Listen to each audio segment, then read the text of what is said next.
Electronic media, print media మిత్రులందరికీ కూడా పేరు పేరున నమస్కారాలు తెలియజేస్తా ఉన్నాను. ఇవాళ గౌరవనీయులు పెద్దలు మాజీ మంత్రివర్యులు కరీంనగర్ శాసనసభ్యులు కమలాకర్ అన్న నేను ఇద్దరం కలిసి ఇవాళ సిపిని కలవడం జరిగింది. నిన్న జెడ్పీ మీటింగ్లో అయినది మీ మీడియా మొత్తం ఉన్నది. మీ మీడియా సాక్షిగా నేను నిన్న ప్రశ్నలు అడగడం జరిగింది.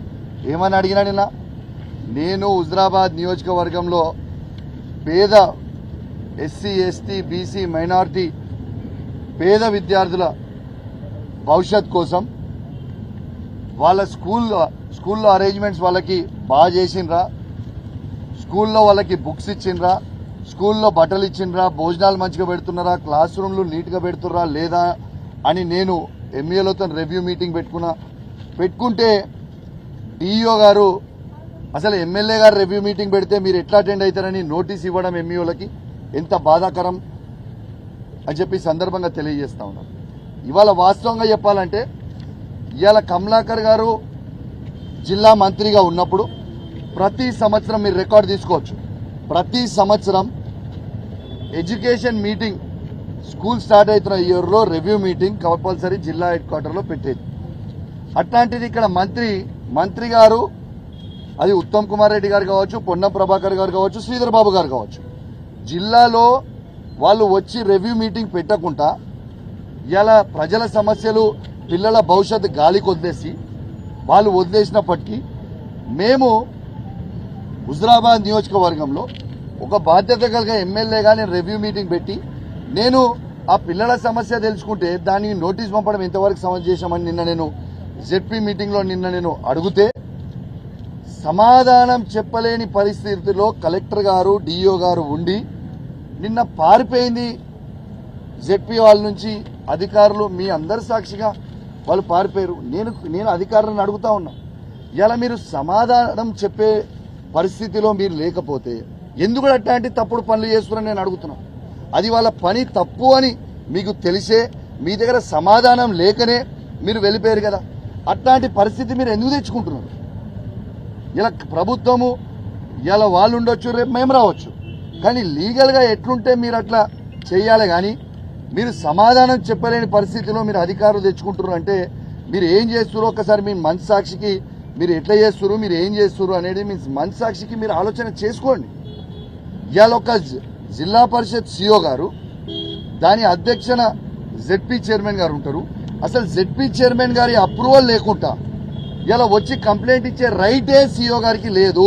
ఇది రాజ్యాంగం కల్పించింది. ఇలా రాజ్యాంగం నాకు ఏం కల్పించింది? ఒక శాసనసభ్యునిగా నా గలం ఎత్తుకోనికే ఇలా జెడ్పీ ఆఫీస్లో కావచ్చు, అసెంబ్లీలో కావచ్చు ఇలా ఎత్తుకునే అవకాశం నాకు ఉన్నది. దాన్ని మీరు తుంగలకి ఎట్లా దొక్కుతారు అని నేను అడుగుతా ఉన్నాను. ఇలా నిన్న మీరు అందరు మీడియా ఉన్నారు, నిన్న నేను చేసిన తప్పేంటిది? నేను కలెక్టర్ గారిని అడిగిన డిఓ గారికి నోటీస్, మీరు డిఓ గారు నోటీస్ ఎట్లా పంపినరు దానికి జవాబు చెప్పండి. హుజరాబాద్ నియోజకవర్గంలో దళిత బంధు 2వ విడతని ఎందుకు ఆపుతున్నారు దానికి జవాబు చెప్పండి. ఇవాళ హుజరాబాద్ హాస్పిటల్లో కేసీఆర్ కిట్లు ఎందుకు ఇస్తలేరు? మగబిడ్డ పుడితే 12,000, ఆడబిడ్డ పుడితే 13,000 ఎందుకు ఇస్తలేరు? న్యూట్రిషన్ కిట్ ఎందుకు ఇస్తలేరు? ఇలా జమ్మికుంట హాస్పిటల్లో గైనకాలజిస్ట్ డాక్టర్ని ఎందుకు తీసేసిండ్రు? ఇలా నేను అడగడం తప్ప, ఇవి అడిగితే దీనికి జవాబు చెప్పలేక మీరు ఆఫీస్ నుంచి వెళ్ళిపోయి ఇలా మీరు వెళ్ళిపోతున్నారు. మీరు ఏమని వెళ్ళిపోతారు? నేను జవాబు చెప్పకుండా లేచి అబ్జెక్ట్గా వెళ్ళిపోతుంటే మేము నాతో పాటు మా జెడ్పీటీసీలు, మా ఎంపీపీలు నిల్చొని మాకు న్యాయం చేయండి కలెక్టర్ గారు అని మేము చూపించినాము. దాంట్లో తప్పేంటిది? తర్వాత కలెక్టర్ గారు మేము వెళ్ళిపోతాము అంటే సరే ఓకే వెళ్ళిపోండి అని వెళ్ళిపోయినరు. What is wrong in that? దానికి మీరు పోయి కేసు పెట్టడం ఇదేం పద్ధతి? ఇవాళ నేను కూడా జిల్లా సిపి గారికి ఇవాళ పిటిషన్ ఇవ్వడం జరిగింది. ఇది మాకు జిల్లా సిపి గారు రిసీప్ట్ కాపీ కూడా ఇవ్వడం జరిగింది.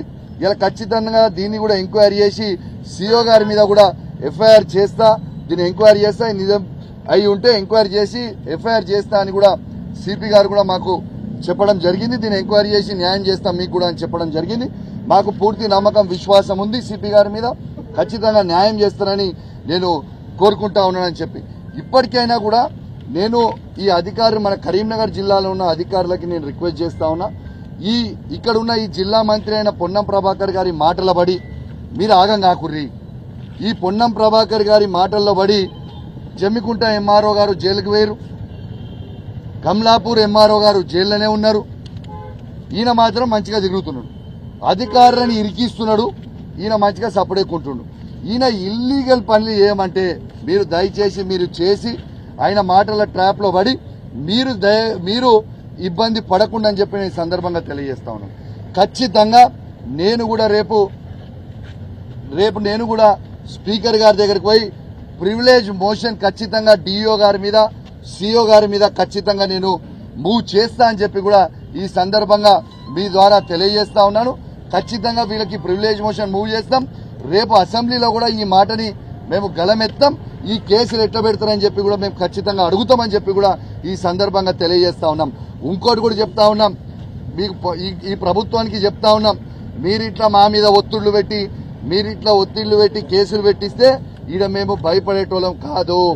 ప్రజల సమస్యల మీద ఖచ్చితంగా కొట్లాడతాం, మా గలం ఇప్పుతాం. మీరు ఇచ్చిన 6 గ్యారెంటీలు ఇచ్చే వరకు మేము మీ వెంట పడతాం, మా గలం ఇప్పుతూనే ఉంటామని చెప్పి కూడా ఈ సందర్భంగా తెలియజేస్తూ, మీరు ఇట్లా మమ్మల్ని ఇబ్బంది పెట్టి మా బీఆర్ఎస్ కార్యకర్తలను కూడా ఇబ్బంది పెట్టాలనుకుంటే మేము భయపడేది ఏం లేదు.